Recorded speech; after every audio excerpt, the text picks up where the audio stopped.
I want to talk about something that happened across the pond over at the Vatican. And I don't know about you, but the comedians that we have here in our country, most of them are profane, vulgar, nasty, liberal, woke. We all know that. That's why I don't watch them. Whoopi Goldberg, Jimmy Fallon, Chris. I don't watch them. But what really breaks my heart as a Catholic is that the Holy Father, Pope Francis, invited some of these most profane speaking comedians to headquarters, to the Holy See, to the place where Christianity was started 2,000 years ago. Eddie, I can't wrap my mind around this. My head's spinning still. What about you? Am I making too much of this? No, just not at all. It's kind of funny because the Pope, when he does silly things like this, these totally secular comedians that have no basis being at the Vatican, but what he does is he gives these vague ideas, these vague notions, and I want to read this article that we're talking about here so we could talk about that. So Pope Francis tells 100 comedians at the Vatican it's okay to laugh at God. What? It's okay to laugh at God, apparently. So let's see what the Pope says. Pope Francis welcomed over 100 comedians to the Vatican on Friday before flying to southern Italy to warn the group of 7 world leaders that artificial intelligence should never be allowed to outpace human dignity. The comedians from 15 countries, including the United States, stars like Whoopi Goldberg, Jimmy Fallon, and Chris Rock, received an enthusiastic reception from the pontiff, who said their ability to provoke smiles and laughter is a powerful force for peace and unity. In the midst of so much gloomy news, you have the power to spread peace and smiles, St. Francis, or Pope. No, I'm sorry. No, not St. Francis. No, not St. Francis. No. Told them that laughter is contagious. In the biblical story of creation, he noted, divine wisdom practiced your art for the benefit of none other than God himself. The Pope instructed the comedians to make God smile whenever they provoke intelligent smiles from others. Among his most surprising messages was telling the comedians it's okay to laugh at God. Yes. Last I checked, that's a violation of the first commandment. Laughing at God, that's blasphemy. That's sacrilege. That's a violation of the first commandment. The Pope has openly just promoted this, just like he broke the first commandment with the Pachamama worship in the Vatican gardens in his presence. Okay, continue. That's all I want to say. Among his most surprising messages was telling the comedians it's okay to laugh at God.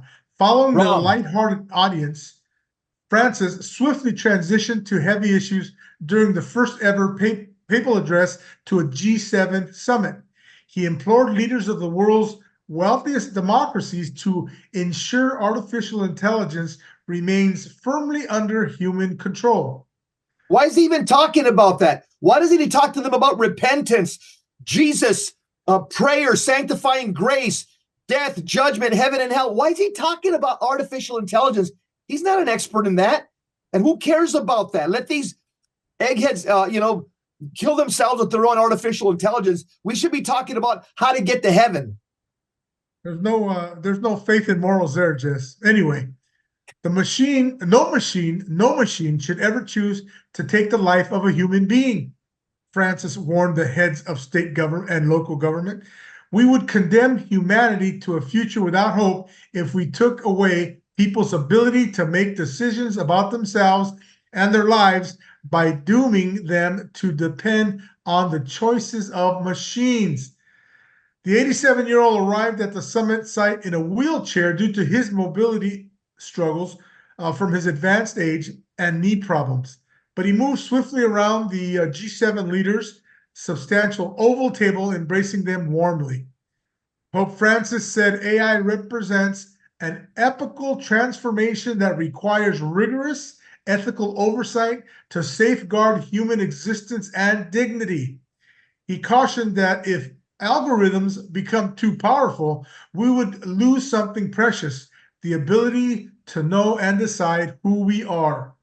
And then Pope Francis recently caused controversy by using a derogatory term for gays in two speeches. Jess, I can only imagine that maybe he's using these vague ideas that he has, and then the one very direct violation of the first commandment to appease some of the people that he's offended. And Jess, he's offended people from the beginning of his papacy for a long time. Yeah, yeah. And I'll tell you who he's offended is a lot of the faithful Catholics, but he has no problem offending he says, conservatives are suicidal. Conservative Catholics are the problem. And I think because he used the F word, okay, and not four letters. It was a 3-letter F word, Eddie. We know that one very well, okay? Can't use it here. It's a family show, but he's used it twice in Italian, the Italian version of it. And I think he's trying to cozy up to the people, the left, because you got 100 lefty comedians there to try to say, hey, you know what? I'm really on your side. I was just kidding. I'm just kidding. But nonetheless, Eddie, the optics are bad. There's another picture floating around the internet from this meeting. I'm sure, yeah, from this meeting where Biden and him, they're head to head, forehead to forehead, like two UFC fighters during the weigh-ins. Now, Eddie, am I making too much of this? The optics are horrible. I don't think there's one Catholic out there that saw this that didn't say, what the heck is going on there? I mean, not even when we, rely on the grace of God in confession, do we headbutt a priest like that? I don't know what was going on there, and it looked kind of odd, and it adds to both of the uncertainty that we get from both of these leaders. It's terrible, Jess. Eddie, the optics are bad. Look at the Pope is sitting on his wheelchair. You got Biden, who's over him, not under him, not equal, over, looking down, and Biden looks. I mean, he looks like you can almost see it like he's saying, yeah, you work for me. Okay, I control you. You could, in other words, when you look at both of them, you can see Biden is mentally overpowering him. And Pope Francis looks scared, Eddie. Look at the picture. He's looking like this. He's in the wheel. He looks scared. There's fear in his face. And Biden is looking over him like a bully. These are the two most powerful people in the world, Eddie. And I just smell something fishy in Denmark. I'm telling you from that picture. So Jess, you can infer from that picture that there's some kind of intimidation going on or something. And my question would be, what was said there? What was the exchange from these two leaders that we hope for? We hope for the best for both of them, but the more they speak, the more doubt I have that either one of them is doing what they should be doing. It was just amazing to me to see that picture. Eddie, I should have sent it to you. There's a clip on the internet of Joe Biden when he was 39 years old. And so he's a young senator. He just got elected as a senator of Delaware. And in the clip, he says that they ask him a question, and it's a classic clip. He says, Joe Biden said, you shouldn't presume I'm not corrupt. In order to get elected, you have to go to those people that have money and they always want something. He said this. I'm going to send it to you right now during the break, and I'm going to send it to Richard. Maybe we could put it on the next clip.